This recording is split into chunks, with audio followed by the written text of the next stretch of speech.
सोचिए जरा। मतलब आपके शहर का सबसे पॉश और सुरक्षित माना जाने वाला इलाका हो, रात का समय है और एक करोड़पति व्यापारी का ना उसके ही घर में बड़ी बेरहमी से कत्ल हो जाता है। हाँ, बिल्कुल फिल्मी लगता है ये सुनने में, है ना? पुलिस जांच शुरू करती है और उनके पास एक दो नहीं बल्कि पूरे 108 गवाहों की लिस्ट आ जाती है। कातिलों की गाड़ी भी मिल जाती है, हत्या का एक बहुत ही स्पष्ट मोटिव, जिसे हम मोटिव कहते हैं, वो भी सामने आ जाता है और गिरफ्तारियां भी हो जाती हैं।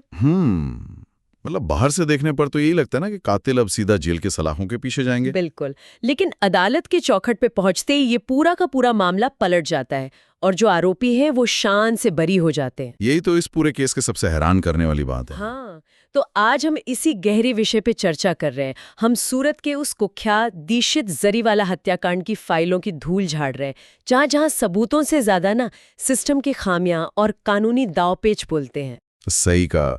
और देखिए, ये मामला सिर्फ एक हत्या तक सीमित नहीं है। मतलब ये इस बात का एक बहुत बड़ा उदाहरण है कि कैसे हमारे क्रिमिनल जस्टिस सिस्टम में, आपराधिक न्याय प्रणाली में सच क्या है, इससे ज्यादा ये मायने रखता है कि अदालत के तय मापदंडों पर क्या साबित किया जा सका। बिल्कुल, अदालत तो सबूत मांगती है। हाँ, और आज हम जिन स्रोतों पर बात कर रहे हैं, जिनमें यूट्यूब की एक बहुत ही विस्तृत ट्रू क्राइम डॉक्यूमेंट्री शामिल है, टाइम्स ऑफ इंडिया और पत्रिका की ग्राउंड रिपोर्ट्स हैं, इंडियन कानून की वेबसाइट से निकाले गए असली अदालती जजमेंट्स हैं। हाँ, वो जजमेंट तो मैंने भी पढ़े, बहुत डिटेल में। बिल्कुल, और साथ ही सूरत के लोगों का एक बहुत ही चर्चित रेडिट थ्रेड भी है। तो ये सब मिलके ना एक ऐसी तस्वीर बनाते हैं जो बाहर से तो बहुत चमकदार है, लेकिन अंदर से बेहद स्याह और खोखली है। तो चलिए फिर उस रात से ही शुरुआत करते हैं जहां से ये खौफनाक सिलसिला शुरू हुआ।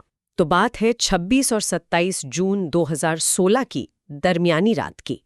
जगह है सूरत के पार्ले पॉइंट इलाके की जानी मानी सर्जन सोसाइटी। बहुत ही पॉश इलाका है वो। हाँ, 25 साल के दीक्षित जरीवाला, जो शहर के एक बहुत ही सफल टेक्सटाइल मिल मालिक थे, वो अपनी पत्नी वेल्सी और अपनी 1.5 साल की बच्ची फ्योना के साथ रात करीब 11 बजे अपने बंगले पर लौटते हैं। दीक्षित के माता पिता उस वक्त मॉरिशस गए थे। बंगले में तो 25 इतने साल बड़े के घर में सिर्फ ये 3 लोग थे क्या उस ये रात? सचमुच सिर्फ 3 लोग? अब पुलिस के सामने जो शुरुआती घटनाक्रम रखा गया वो कुछ इस तरह था कि घर पहुंचने के बाद वेल्सी अपनी बच्ची फ्योना को सुलाने के लिए ऊपर बेडरूम में चली जाती है और उसी वक्त दीक्षित को याद आता है कि वो नीचे पार्किंग की लाइट बंद करना भूल गया है। तो वो लाइट बंद करने नीचे जाता है, लेकिन फिर कभी लौटकर ऊपर नहीं आता। और जब काफी देर तक दीक्षित वापस नहीं आता तो वेल्सी उसे देखने नीचे जाती है। मतलब ये उसका दावा था। हाँ, उसका दावा था कि सीढ़ियों के पास 2 नकाबपोश चोर खड़े थे जिन्होंने दीक्षित के गले पर चाकू रखा हुआ था। वेल्सी के बयान के मुताबिक उन नकाबपोशों ने दीक्षित का कत्ल कर दिया और वेल्सी और उसकी बच्ची को घसीटकर एक बाथरूम में बंद कर दिया। सूरत के एक आलीशान बंगले फिर करीब 12:15 बजे पड़ोसियों ने वेल्सी के चिल्लाने की आवाज सुनी। उन्होंने बाथरूम का दरवाजा खोला और तब जाके पुलिस को बुलाया गया। मतलब देखने में तो ये एक डकैती का मामला लग रहा था जो अचानक हत्या में बदल गया।